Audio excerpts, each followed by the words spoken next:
बिस्मिल्लाहिर्रहमानिर्रहीम। अस्सलाम वालेकुम वीवर्स, मैं हूं मखदूम अमीर हैदर हाशमी और आप देख रहे हैं मेरा YouTube channel Hashmi organic farming. साथियों, आज की हमारी वीडियो मुर्गियों की नस्ल पर है।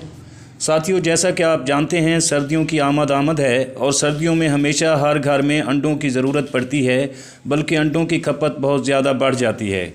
इसलिए आप लोगों को चाहिए कि आप अपने घर में किसी खाली कोने, बालकोनी या घर की छत पर लकड़ी से बना हुआ डरबा रख सकते हैं, या फिर आप ईंटों का डरबा भी अपनी मुर्गियों के लिए बना सकते हैं, जो कि कोई मुश्किल काम नहीं और ना ही इस पर कुछ ज़्यादा खर्च आता है।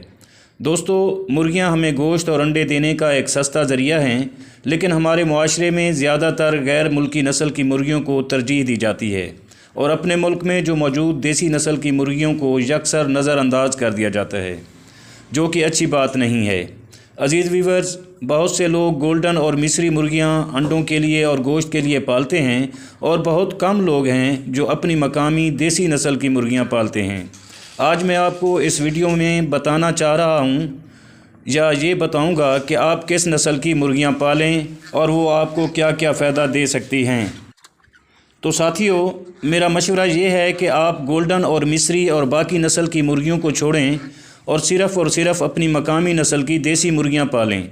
इसके आपको बेशुमार फ़ायदे हैं। पहले नंबर पर आपको अंडे देसी मिलेंगे, जो कि बहुत नायाब हो चुके हैं और बाज़ार से भी नहीं मिलते। दूसरा, आपको खालिस गोश्त पूरा साल मुयस्सर आएगा।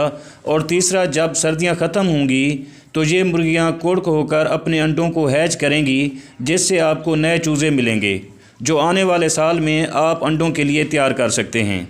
इस तरह आप पूरा साल अंडे और गोश्त हासिल करते रहेंगे और आपके किचन के खर्च में खातिर खा कमी आएगी। अजीज़ साथियों, याद रहे कि घर पर पलने वाली मुर्गियां घर के किचन वेस्ट पर ही पल जाती हैं। इनके लिए बाहर से कोई खुराक नहीं मंगवाना पड़ती और ना ही किसी फीड की ज़रूरत पड़ती है। और 5 मुर्गियों के साथ एक मुर्गा लाजमी रखें, ताकि आपको जो अंडे हासिल हों वो मुकम्मल फर्टाइल हों और उनसे नए चूज़े भी निकल सकें। साथियों, अगर आपको मेरी ये कोशिश पसंद आई हो तो वीडियो को लाइक और शेयर ज़रूर कर दें, और अगर आप दोस्त मेरे चैनल पर नए हैं तो प्लीज़ चैनल को भी ज़रूर सब्सक्राइब कर दें। शुक्रिया। और आखिर में दुआ है कि अल्लाह आप सबका हामी व नासिर हो। आमीन। अल्लाह हाफ़िज़।